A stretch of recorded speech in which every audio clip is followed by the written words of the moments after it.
Welcome everyone. This is Shadow Drake, and yes, we are in Vulcan. No, it's not. It's not the original save. I screwed up and ended up losing that save.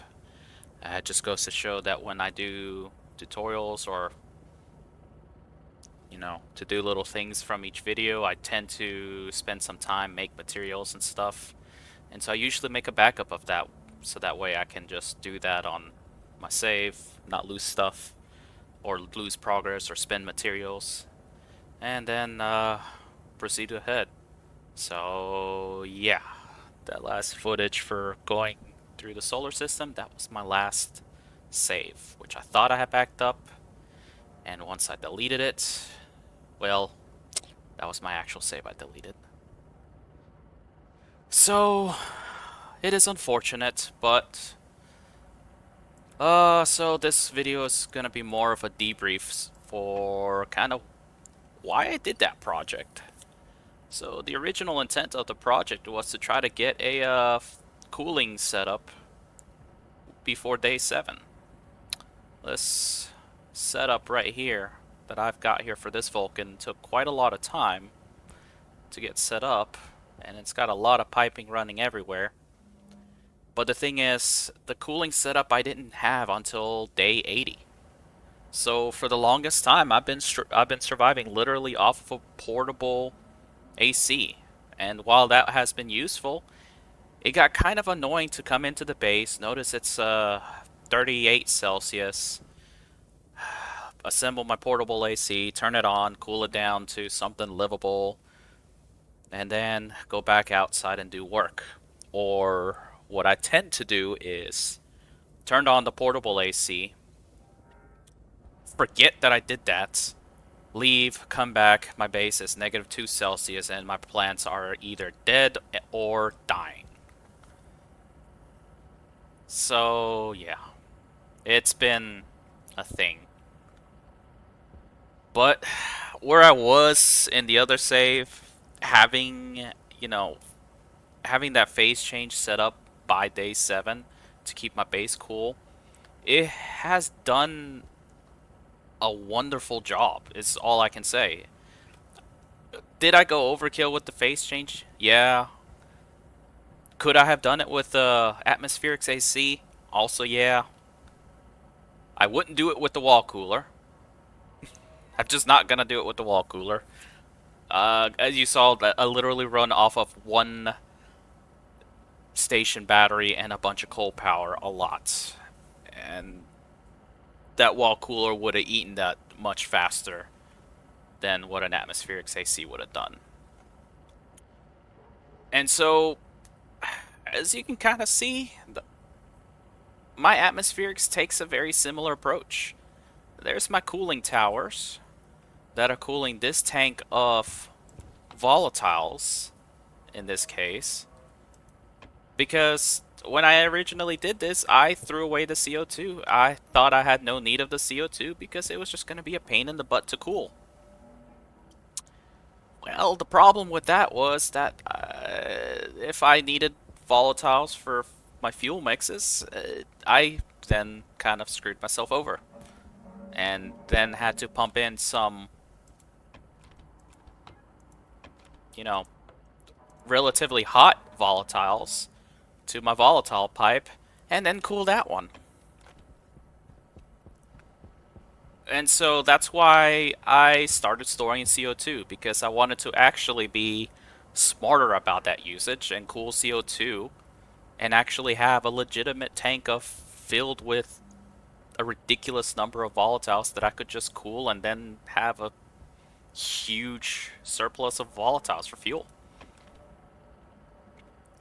But yeah, so for the most part, it's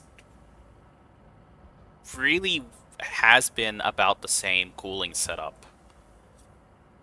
Cooling towers to cool my thermal tank. And the thing that I decided to do different is in this earlier playthrough, I attached a bunch of phase change related cooling setups to cool my different tanks of gases. And if we look at that, it's, let's see, 100 watts plus another 50. That's what, 350. And then I have what? Another 150, 350, 150, 500. Another, so that's 650. And then this is another 200, 850. So 850 watts to kind of just manage all my tanks here. And they do a fairly good job. You know, I don't really complain about the results because this is a CO2 tank. It's gotten a little warm. But the reason this is gotten a little warm is because this CO2 tank is actually feeding a gas fuel generator.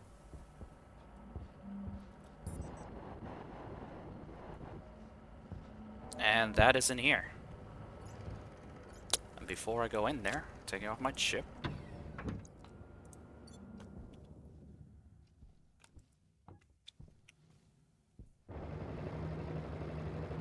Which, I'm sure you know, they output a lot of heat. But it's keeping this inside at least stable enough to run. And I'll be honest, I probably would have eventually built a setup like this. Because all I have really is have these two, you know, station batteries that go and help and feed the rest of my base as needed. And so right now the power draw is pretty big. That's why they're just constantly running. Let's see. Yep, I'm just trying to desperately keep it within power range. So yeah, back to the debrief.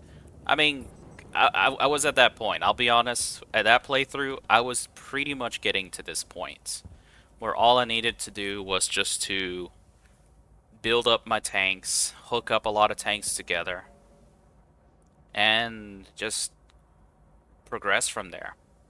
I like here I have a NOS fuel and a fuel tank.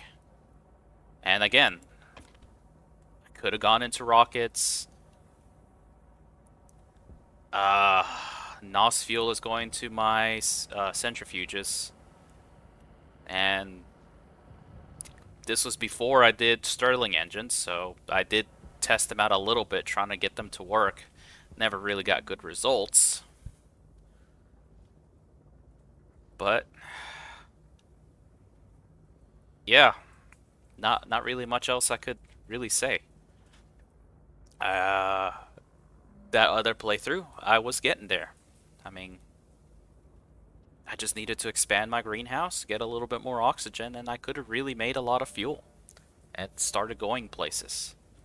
My CO2 was 50 Celsius. It was really close. It was almost at 20.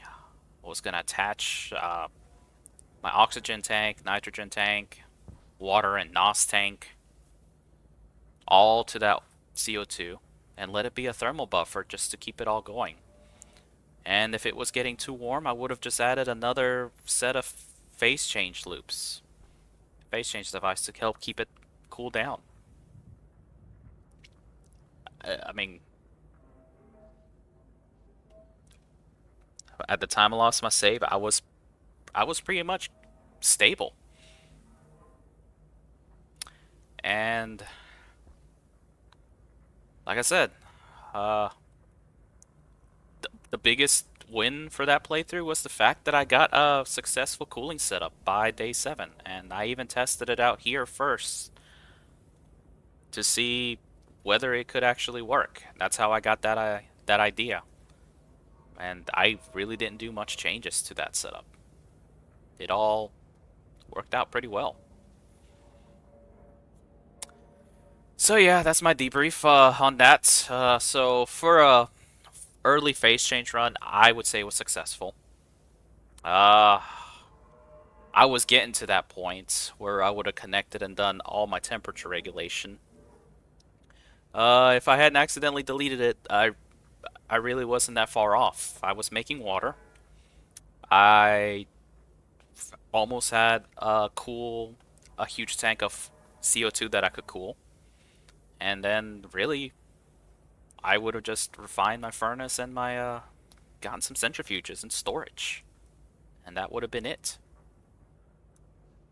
But, oh well, things happen. So, without that, well, I don't know what I'm gonna do now. Because really just wanted to highlight how phase change is pretty helpful.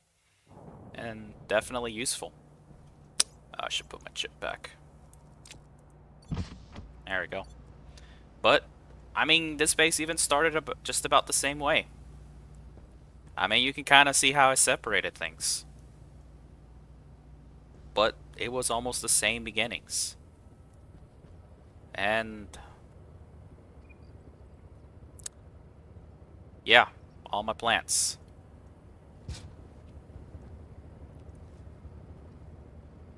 Uh, even rocket control center. But you know, but alas, poor Yorick. Well, that's the debrief. So, if anything, I could keep doing more phase change related stuff, but otherwise, I hope that this playthrough has been somewhat enlightening. Uh,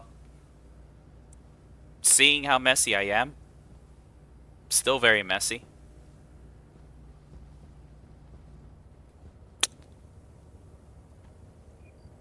But all right, well, this is Shadow Drake, and hopefully next time if I do something, I'm not sure what it would be.